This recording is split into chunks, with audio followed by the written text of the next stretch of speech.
नमस्कार, आप देख रहे हैं बिज तक। मैं हूं रजत देवगन। आज बाजार की शुरुआत तो ठीक हुई थी, लेकिन बहुत बड़ा इवेंट लाइंड अप था। जी हां, आज थी आरबीआई की क्रेडिट पॉलिसी। ब्याज दरों में इजाफा कर दिया गया, 0.5% रेपो रेट को बढ़ा दिया गया और बाजार पे ऊपरी स्तरों पर आ गई प्रॉफिट बुकिंग। एक्सपेक्टेड लाइंस पे ही थी आरबीआई पॉलिसी, लेकिन बाजार पे आज मुनाफा वसूली ज्यादा देखने को मिल रही थी। आज के दिन का हाई निफ्टी का 17,474 है, लो है 17,348 का और क्लोज है 17,397 की। एक नैरो रेंज में फंसे रहे, लेकिन ऊपरी स्तरों पे बहुत सारे स्टॉक्स आज हल्के हो गए। 15 अंकों की बढ़त निफ्टी पे देखने को मिली क्लोज टू क्लोज बेसिस पे। निफ्टी बैंक 165 अंक चढ़ा है और इसमें आईसीआईसीआई बैंक का कंट्रीब्यूशन स्ट्रांग था। इसके बलबूते 37,920 के लेवल पे बंद हुआ है। सेंसेक्स 89 अंक की बढ़त के साथ हुआ है बंद।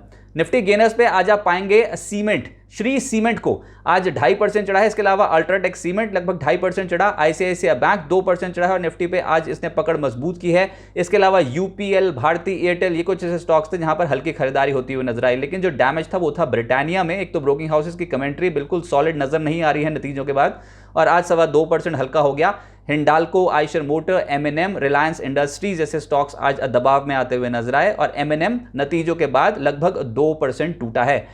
आज जो सबसे प्रेफर्ड सेक्टर था वो था सीमेंट। शुरुआती टिक में ही एकदम से खरीदारी हुई थी अल्ट्राटेक सीमेंट में, उसके बाद दिन भर हल्की तेजी स्टॉक पे देखने को मिली, लेकिन क्लोज टू क्लोज बेसिस पे देखोगे तो 2.5% का रिटर्न है। जेके सीमेंट 3.25% उछला। दालमिया भारत लगभग 3.25% चढ़ा है। श्री सीमेंट, रामको सीमेंट और साथ साथ एसीसी जैसे स्टॉक्स में आज हरियाली देखने को मिली। आईटी में कुछ चुनिंदा नाम ही थे जो सामने निकल के आए, जिसमें LNT technology services, Infosys, Wipro, Mindtree और कोफोर्ज थे जो हरे निशान में बंद हुए हैं। चुनिंदा बैंक्स ऐसे ही कहीं खुशी कहीं गम था आरबीआई पॉलिसी के बाद, लेकिन जो चढ़े उसमें था आईसीआईसीआई बैंक, 2% चढ़ा। इसके अलावा IDFC first bank, federal bank, axis bank और सिटी यूनियन बैंक में भी आज खरीदारी देखने को मिली। ऑटोज में आज दबाव था। बालकृष्ण इंडस्ट्रीज ये नतीजों का इंपैक्ट झेल गया और लगभग 6.5-7% के आसपास की गिरावट स्टॉक पे देखने को मिली।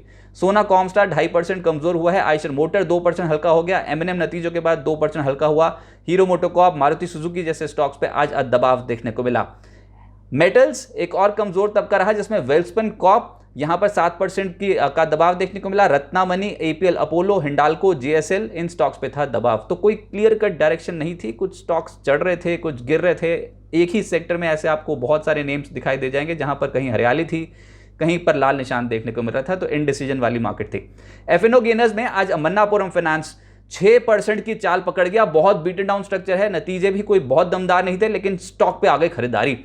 टाटा कम्युनिकेशंस लगभग 4.5% चढ़ा है। इंडिगो 4.5% चढ़ा। आईसीआईसीआई प्रूडेंशियल और मुथूट फाइनेंस जैसे स्टॉक्स में आज खरीदारी होती हुई नजर आई। एफएनओ लूजर्स में बालकृष्ण इंडस्ट्रीज को ही पाएंगे आप। इसके अलावा गेल 5% टूटा है।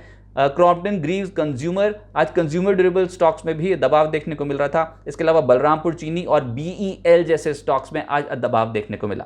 मिड कैप गेनर्स की सूची फिर से बहुत लंबी है, लेकिन आज बहुत सारे ऐसे स्टॉक्स थे जिसमें हायर लेवल पे एकदम से जंप के बाद प्रॉफिट बुकिंग भी देखने को मिली है, तो ट्रेडिंग करनी वाकई बहुत मुश्किल थी आज।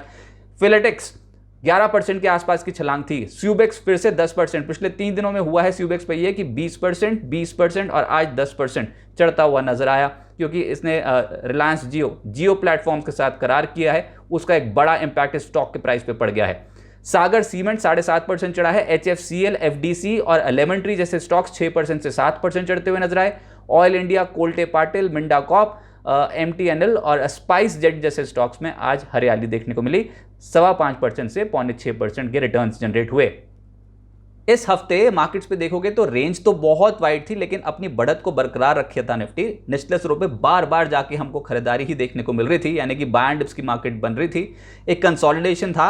निफ्टी का दायरा इस हफ्ते 17,154 से लेकर 17,490 का रहा है, लेकिन निफ्टी इस हफ्ते लगभग 1.39% बढ़कर बंद हुआ है, यानी कि 239 अंकों की बढ़त। और निफ्टी बैंक में 439 अंकों की बढ़त रही है। यहां पर भी 1% से ज्यादा के रिटर्न बैठे हैं इस हफ्ते। लेकिन हफ्ते में निफ्टी पे जो सबसे तेज चला वो था एमएनएम। 6% की तेजी इसमें इस हफ्ते देखने को मिली है। अदानी पोर्ट्स 6% चढ़ा है। JSW steel, Cipla, power grid जैसे स्टॉक्स में इस हफ्ते 4.5% से लगभग 6% के रिटर्न जनरेट हुए हैं। और जहां पर दबाव इस हफ्ते देखने को मिला वो था ब्रिटानिया। क्लियर कट लूजर था इस हफ्ते, लगभग 5.25% टूटा है। टाटा कंज्यूमर, HDFC लाइफ, सन फार्मा और SBI लाइफ, ये कुछ ऐसे स्टॉक्स थे जो निफ्टी पे सबसे ज़्यादा टूटे हैं इस हफ्ते, 2% से लेकर 3.25%। लेकिन बायस पॉजिटिव था, मात्र 14 ही शेयर्स ऐसे हैं निफ्टी के जो इस हफ्ते लाल निशान में दिखाई देंगे आपको, बाकी सब हरे निशान में दिखाई देंगे। मिड कैप गेनर्स की सूची है लंबी, जिसमें प्रोमिनेंट है स्पाइसजेट, 29% की छलांग लगा गया है, बहुत स्ट्रॉन्ग खरीदारी हुई है इस हफ्ते। नजारा 27% चढ़ा है, कंसाई 25%, पॉलिसी बाजार 22% और JSW एनर्जी में भी इस हफ्ते लगभग 20% के रिटर्न जनरेट हुए हैं। मिड कैप लूजर्स की सूची देखोगे तो उसमें बलरामपुर चीनी को पाएंगे आप और त्रिवेणी इंजीनियरिंग, दोनों ही शुगर सेक्टर से जुड़ी कंपनियां दबाव में थी, 10 से 11% का डेंट यहां पड़ा। और इस हफ्ते इंडस स्टार, गेल, अंबर एंटरप्राइजेस 9% से 10% हल्के हो गए। अब आगे क्या होगा, देखिए अंतर्राष्ट्रीय संकेतों पर निर्भर करेंगे क्योंकि अब रिजल्ट सीजन ऑलमोस्ट ओवर है, लेकिन जो भी फैक्टर्स इंटरनेशनली डोमिनेट करेंगे उसमें क्रूड की चाल है, रुपए पे क्या कुछ यहाँ पर और सुधार देखने को मिलता है डॉलर के टर्म्स में कि नहीं, ये कुछ इंपॉर्टेंट मुद्दे रहेंगे अगले हफ्ते के लिए भी। इंपॉर्टेंट ये भी है कि अमेरिका में महंगाई दर के आंकड़े आने हैं नेक्स्ट वीक, इंडिया में भी महंगाई के आंकड़े आने हैं और IIP के आंकड़े आने हैं जिनको क्लोजली ट्रैक किया जाएगा।